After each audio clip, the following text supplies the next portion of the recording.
오늘의 제일 뉴스입니다. 새만금 개발공사가 공사체를 발행해 매립에 적극 나서기로 했습니다. 나경균 사장은 취임 100일을 맞아 기자회견을 열고 면허권을 가진 공유수면 98제곱킬로미터에 대해 일괄 매립에 나서기로 했습니다. 이를 위해 매립 면적과 매립 시기 등을 기본계획 변경에 포함하도록 할 계획입니다. 익산 서남북권 악취 원인인 김제 용지면 추산단지 매입이 지지부진해 주민들이 고통을 겪고 있습니다. 여름철 남풍이 불때가 되면서 송악동과 평화동, 인화동 등 지역 주민들은 축산 악취에 시달리고 있어 대책 마련이 절실합니다.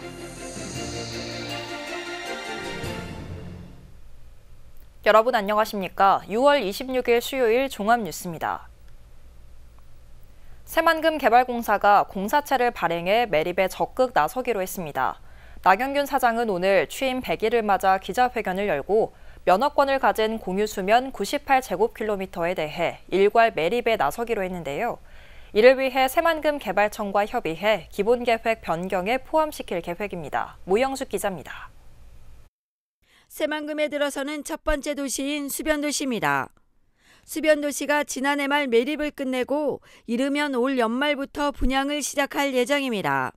새만금 개발공사의 매립 면허권 지역은 수변도시 6.6제곱킬로미터를 제외한 신공항 부지와 수변도시 인근 등 98.4제곱킬로미터. 새만금에 투자가 몰리고 있지만 기업의 줄 땅이 모자란 상황에서 적기 공급을 위해 필요하다고 판단했기 때문입니다. 공유수면 상태에서는 투자 유치가 어렵고 매립용지 조성에 평균 4년의 시간이 소요되는 것을 감안할 때 적기 토지 공급을 위해서는 신속한 매립 용지 확보를 위한 전략적 마련이 필요한 사항입니다. 문제는 새만금 기본계획 제출이 포함 여부입니다. 당초 새만금 기본계획에 담긴 매립 시기는 2050년으로 4단계로 진행됩니다. 하지만 단계별로 인허가를 받다 보니 행정 절차가 길어지는 불편이 이어져 왔고 매립 비용도 수심에 따라 큰 차이를 보였습니다. 때문에 개발공사는 새만금 개발청과 협의해 기본계획 재수립에 포함하고 매립 시기를 2050년에서 2040년으로 앞당길 계획입니다. 또 매립에 필요한 7조 원은 공사의 자체 수익과 공사체 발행을 통해 조달하겠다는 방안도 세웠습니다. 개발공사는 단계별 매립에서 일괄로 이뤄지면 인허가 절차가 간소화되고 적기 용지 공급과 매립 비용 절감 등의 효과가 있을 것으로 기대하고 있습니다. 새만금 개발청과 긴밀히 협의하여 새만금 기본계획 재수립을 용역의 개발 계획을 반영하고 신속한 개발을 위하여 각 용지를 통합하여 인허가를 받고 일괄 매립을 할 수 있는 방안을 협의하고 있습니다. 속도감 있는 매립 방침을 세운 새만금 개발공사. 새만금 기본계획 재수립에 포함될지 여부가 과제로 남았습니다. KCN 모영숙입니다.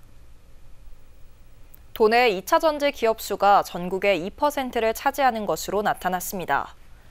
전북자치도에 따르면 도내 2차 전지 기업은 완주 11곳, 군산 8곳, 익산 5곳, 김제 4곳, 전주와 정읍에 각각 2곳 등 모두 32개 업체가 운영 중입니다. 도내 2차 전지 기업 수는 전국 3,980여 개의 2% 수준에 달하고 있습니다. 한편 도내에 추가적으로 입주를 준비하고 있는 2차 전지 기업은 13개 업체인 것으로 파악됐습니다. 군산항 통관장부터 전주 물류센터까지 자율차를 이용한 장거리 화물 운송이 이뤄집니다. 국토교통부는 오늘 자율주행차 시범 운행지구 위원회 심의를 열고 올해 자율주행차 시범 운행지구로 군산에서 전주 등 4곳을 지정한다고 밝혔습니다. 이번에 신규 지정된 군산에서 전주 구간은 특송 화물을 실어 나르는 광역 핵심 물류망 61.3km입니다. 전북은 올해 화물 운송 실증을 거쳐 내년 초부터 유상 자율주행 화물 운송 서비스를 운영할 계획입니다. 군산 시민 30%가량이 신재생에너지의 이익금을 출산과 육아에 사용해야 한다는 답변이 나왔습니다. 군산시는 지난 4월 8일부터 15일 동안 설문조사를 진행한 결과 시민 2,044명 가운데 1,247명이 이익금을 출산과 육아에 사용해야 한다고 응답했다고 밝혔습니다. 이어 일자리와 경제지원 사업은 27%, 교육사업 지원 17%, 복지서비스 지원은 12%로 나왔습니다. 한편 출산과 육아 환경을 개선하기 위해서는 맞벌이 부부를 지원해야 한다는 답변이 43%로 가장 높았습니다. 익산 망성면에 주민 편익시설이 잇따라 들어섰습니다. 연면적 590제곱미터 규모로 지어진 실내 게이트볼장이 준공되면서 지역 주민들의 여가 공간으로 활용됩니다. 망성면 행정복지센터 2층에는 113제곱미터 규모의 작은 도서관이 들어서 지역 주민들을 위한 평생교육 공간으로 활용됩니다. 군산시가 내년 국가예산 확보를 위해 기획재정부 심의에 대응하고 나섰습니다. 군산시에 따르면 오늘 신원식 부시장은 기획재정부를 찾아 현안 사업에 대한 국비 반영을 요청했습니다. 이번에 건의된 주요 사업을 보면 해양 모빌리티 제조혁신 지원센터 구축과 연도 항로 대체 여객선 건조, 계야도 국가 어항 개발, 재생에너지 디지털 트윈 및 친환경 교통 실증 연구 기반 구축 사업 등입니다. 한편 내년 정부 예산안은 이달부터 기재부 심의를 거쳐 오는 9월 국회에 제출될 예정입니다.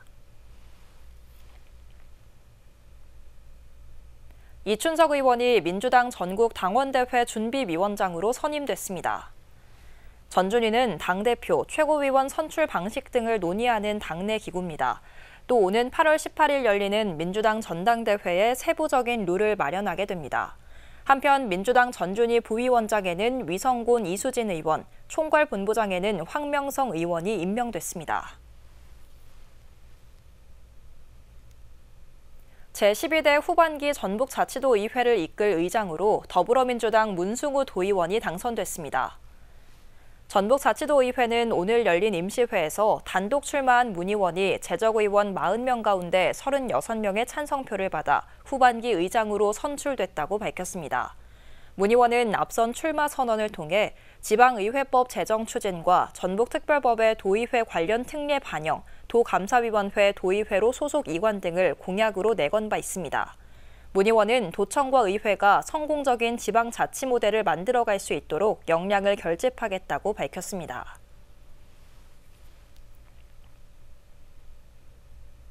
진보당 군산지역위원장에 학교 비정규직 노동자 출신인 백승재 씨가 선출됐습니다.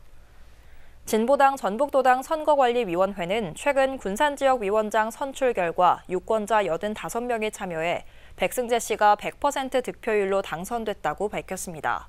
백승재 지역위원장은 지난 2022년 지방선거에서 도의원으로 출마했지만 낙선했습니다.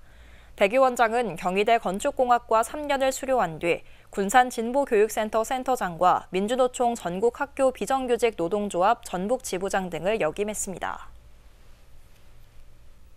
익산 서남부권 악취 원인으로 지목된 게 김제 용지면 축산단지입니다.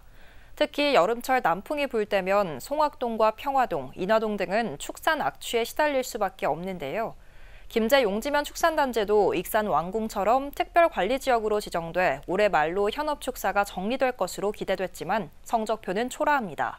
이대로라면 익산 서남부권 주민들은 여름철 축산 악취에 노출될 수밖에 없어 대응책 마련이 절실해 보입니다. 최정호 기자입니다. 김제 용지면 축산단지. 현업축사가 매입된 곳은 바이오 순환림이 만들어졌습니다. 이곳은 지난 2021년 특별관리지역으로 지정돼 현업축사 매입이 진행됐고 정부는 전북자치도에 340억 원을 지원했습니다. 매입 대상 축사는 50여 곳에 돼지와 소, 닭 등 67만 마리. 그러나 결과는 초라하기만 합니다. 지금까지 전체의 26%인 14개 축사만 매입됐습니다. 전북자치도는 축사 매입 사업이 올해로 종료된다며 농가를 최대한 설득하겠다는 입장입니다. 그러나 농가마다 현실적인 보상을 요구하며 거부하고 있어 매입 사업 잔여 예산 177억 원은 국가에 반납할 처지에 놓였습니다. 매도를 하려고 그러는데 다음은 원터를 안 해도 도산이 있고 서로 또 이제 사업을 있거든. 문제는 익산 서남부권입니다. 익산시가 지난 2022년 원광대 산학협력단을 통해 전문 용역을 벌인 결과 김제 용지면 축산단지는 익산 서남북권 축산학취 발원지로 밝혀졌습니다. 여름철 남풍이 불 때면 익산 서남북권까지 가축 분뇨 냄새가 넘어오는 것으로 확인됐습니다. 상대적으로 용지 쪽에 암모니아 농도가 높아요. 이제 그 악취 물질이 상시적으로 배출이 되고 있는 것이고 기상 조건만 맞게 된다면 언제든지 우리 익산에 영향을 줄 수 있다. 지역 주민들의 가축 분뇨 냄새를 호소하는 악취 민원이 끊이질 않습니다. 김제 용지면 축산단지와 송악동과 평화동, 인화동 등 익산 서남북권은 만경강을 사이에 두고 불과 7km 정도 떨어져 있을 뿐입니다. 익산시는 김제시 협조를 얻어 용지면 축산단지에 악취 측정 차량을 투입해 단속 활동을 벌이기도 했습니다. 악취 측정 차량으로는 대기질 측정해서 이제 좀 어떤 경향이 있는지를 본 거고요. 일단은 우선 막 협조를 하기로 한 건데요. 익산 왕궁처럼 특별관리지역으로 지정돼 4년간에 걸쳐 추진됐지만 초라한 성적표에 그친 김제 용지면 축산매입. 익산 서남북권 주민들이 축산악취 고통에서 해방될 기회를 놓치는 것은 아닌지 우려됩니다. KCN 추정입니다. 전북자치도청 공연장에서 불이 났습니다.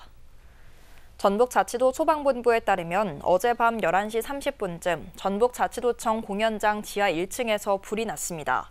이 불로 다친 사람은 없었지만 시설 일부와 설비가 타 소방서 추산 110여만 원의 재산 피해가 발생했습니다. 소방당국은 충전 중이던 청소카트에서 전기적 요인으로 인해 불이 시작된 것으로 보고 정확한 원인을 조사하고 있습니다.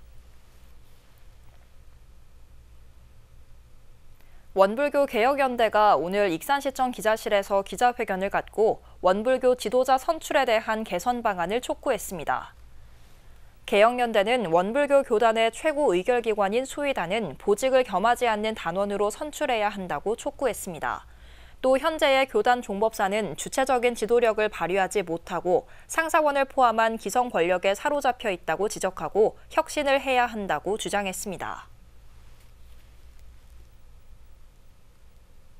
익산시가 6.25 전쟁 참전 용사들의 신원 확인을 위해 유가족 DNA 시료 채취에 나섭니다. 채취 대상은 6.25 전쟁 전사자를 중심으로 친외가 8촌까지입니다. 유족증이나 전사통지서 등을 지참해 익산시 보건소를 방문하면 됩니다. 채취된 DNA는 국방부 유해발굴사업단이 찾은 전사자 유해 DNA와 대조되는 등 신원 확인에 사용됩니다. 군산시가 자연재해로 인한 재산 피해 최소화를 위해 풍수해 지진 재해보험 가입을 권유하고 있습니다. 군산시는 지난달 14일부터 개정된 풍수해 지진 재해보험법이 시행돼 지진으로 인한 시설물 피해까지 보험 보상이 가능하다고 밝혔습니다. 풍수해 지진 재해보험 가입 대상은 주택과 농업용, 임업용 온실, 소상공인이 운영하는 상가, 공장, 건물 등이며 국민재난안전포털을 통해 가입 방법을 확인할 수 있습니다. 화성 아리살 공장에서 불이 나 23명의 사망자가 발생한 가운데 군산의 한 업체가 한글을 모르는 동남아인에게 모국어로 산업재해를 알리면서 눈길을 끌고 있습니다. 군산 오식도동의 태진 군산공장 입구에는 고용노동부가 배포한 중대재해 사이렌을 외국인 근로자가 알기 쉽게 모국어로 번역해 붙여뒀습니다. 이 공장은 중대재해 사이렌 알림 중 공장과 유사한 제조업 사업장에서 일어날 법한 사고를 추린 뒤 근무 중인 7명의 외국인 근로자를 위해 번역을 했습니다. 노동부는 최근 점검을 나왔다가 이 게시판을 보고 해당 사업장을 중대재해 사이렌 게시 우수 사례로 선정했습니다.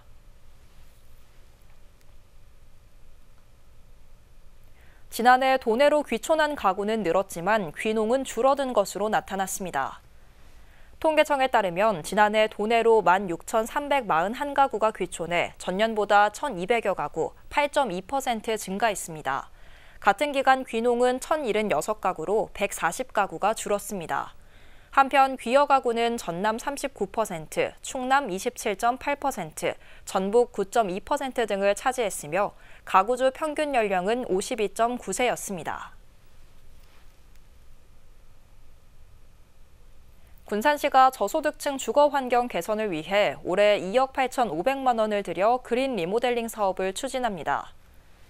이 사업은 열악한 노후주택에 거주하는 기초생활수급자와 차상위 계층 가운데 임차 가구를 대상으로 최대 600만 원까지 에너지 절감 시설과 방범 시설, 지붕 보수, 도배 등을 지원하는 겁니다. 지금까지 이 사업을 통해 1,960가구가 혜택을 받았습니다.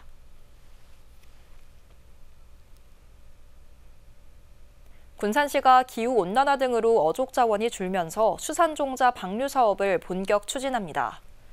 군산시는 금어기에 6억 7천만 원을 들여 고군산 해역에 190만여 마리를 방류합니다. 어종은 해수면의 넙치와 조피볼락, 감성돔 종자를, 내수면인 옥구 옥녀 저수지에는 새끼 뱀장어를 방류할 예정입니다. 한편 도내 해수면 조업소득 비율은 방류 품종이 71%로 어업인의 소득에 도움이 됐습니다. 계속해서 전북권 뉴스입니다. 영유아를 중심으로 수족구비형 환자가 급증하고 있어 각별한 주의가 요구됩니다. 질병관리청은 0세부터 6세까지의 영유아를 중심으로 수족구비형 환자 수가 크게 증가하고 있다고 밝혔습니다. 수족구비형 표본 감시 결과 방문 외래 환자 1000명당 수족구비형 의사 환자는 이달 둘째 주 기준 34.1명으로 최근 4주간 2.3배가 증가했습니다. 영유아가 있는 가정이나 관련 시설은 손 씻기 등 수족구비형 예방 수칙 준수가 요구됩니다. 도민들은 경제 상황을 비관적으로 보고 있습니다. 한국은행 정보본부가 발표한 이달 소비자 동향 조사를 보면 소비자 심리지수는 97.3을 기록했습니다. 전달보다 4.1포인트 상승했지만 기준치인 100에는 여전히 미치지 못했습니다. 특히 도민들의 소비 심리지수는 전국 평균보다도 낮았습니다. 전북자치도교육청이 학생 장학금 지급 규모를 지난해보다 2배 이상 늘렸습니다. 성적이 우수하거나 가정 형편이 어려운 학생, 재능 우수자 등 3개 분야에서 1,093명을 선발해 5억 원의 장학금을 지급하기로 했습니다. 이는 지난해 369명, 1억 9천만 원보다 2.6배 증가한 겁니다. 이처럼 학생 장학금이 늘게 된 것은 전북 사랑의 장학회가 도교육청 출연기관으로 지정돼 출연금 예산이 늘었기 때문입니다. 지금까지 전북권 뉴스 추정호입니다. 익산교육발전협의회가 오늘 시청 상황실에서 열렸습니다. 이 자리에서 교육발전특구 시범지역 추진 사업이 공유되고 기관 간 협력체계 구축 방안 등이 논의됐습니다. 익산시는 올해 교육환경 개선 사업을 비롯해 100원 에듀버스와 지역 인재 전형 확대, 대학 연계 자기주도 학습 캠프, 생애 전주기 1인 1재능 교육 사업 등을 추진할 예정입니다. 한편 교육발전특구는 지역 자원을 활용해 유아기부터 대학까지 이어지는 교육 서비스를 제공하고 육성된 인재는 지역에 머물 수 있도록 하는 선순환 체계 조성을 목적으로 합니다. 익산시가 오늘 학교폭력 대책 지역협의회를 갖고 대응책을 논의했습니다. 학교폭력 대책 지역협의회에는 익산경찰서와 익산교육지원청, 청소년 전문가 등이 참석했으며 폭력 없는 안전한 교육 환경 조성을 위해 기관별 추진 사업을 공유했습니다. 또 청소년 안전망 운영과 청소년 유해 환경 예방 활동, 맞춤형 학교폭력 예방 교육 등 세부적인 대응 방안을 논의했습니다.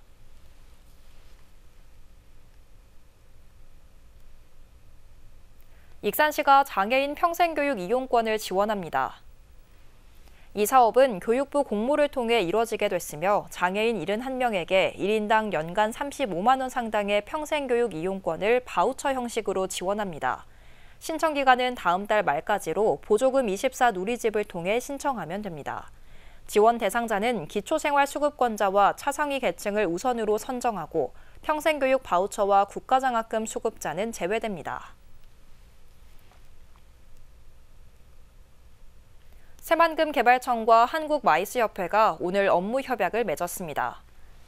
양 기관은 새만금의 마이스 산업 생태계를 조성하기로 하고 컨벤션 센터 구축 및 운영 방안, 예산 확보 방안, 관광개발 특화 전략, 국내외 네트워크 활용 등에 서로 협력하게 됩니다. 특히 국내외 대규모 회의 유치와 컨벤션 센터 특화 방안 마련에 힘을 모으기로 했습니다. 올해 군산 시간여행 축제가 오는 10월 3일부터 나흘간에 걸쳐 시간여행 마을 일원에서 열립니다. 군산시는 오늘 시간여행 축제 추진계획 보고회를 갖고 축제 진행 방안과 교통 통제, 안전 관리 등을 논의했습니다. 올해 축제는 옛 시청광장을 포함해 광장 옆 대학로 구간을 폭넓게 활용할 계획이며 개막일인 10월 3일 저녁 6시 30분부터 해만굴에서 옛 시청광장까지 시민 참여 퍼레이드가 펼쳐질 계획입니다. 익산시의원 4명이 지방의정 봉사상을 받았습니다.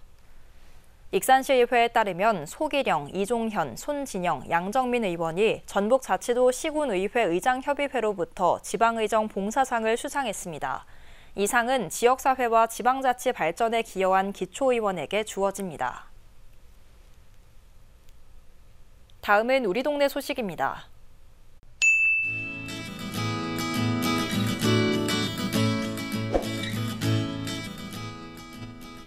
익산시가 오는 28일까지 인화동 속리문화공방에서 주민들이 직접 만든 천연 염색 작품을 선보입니다. 익산시는 인화동 도시재생 사업으로 주민 역량 강화 및 공동체 활성화를 위해 지난 19일까지 염색 창업 교육을 진행했는데요.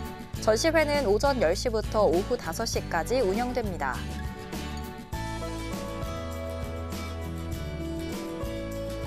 군산시 개정동 행정복지센터가 통장 13명에게 청렴 의지를 담은 통장협의회 업무 추진 가방, 청렴 행복시 가방을 지급했습니다. 가방을 지급받은 통장들은 앞으로 청렴 문화 정착과 확산을 위해 노력하면서 주민과 행정의 가교 역할을 열심히 수행할 것을 약속했습니다.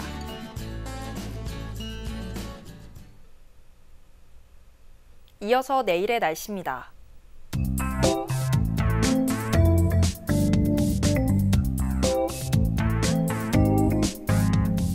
내일 전북은 흐리겠습니다.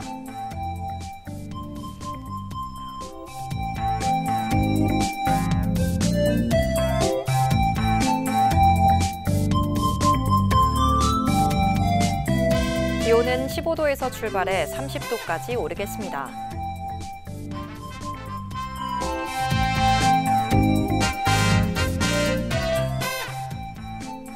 군산은 흐리며 28도까지 오르겠습니다.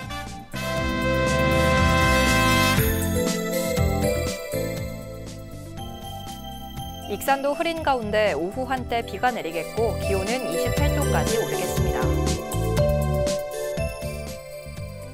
바다의 물결은 0.5에서 1.5m 사이로 일며 매우 잔잔하겠습니다. 날씨였습니다.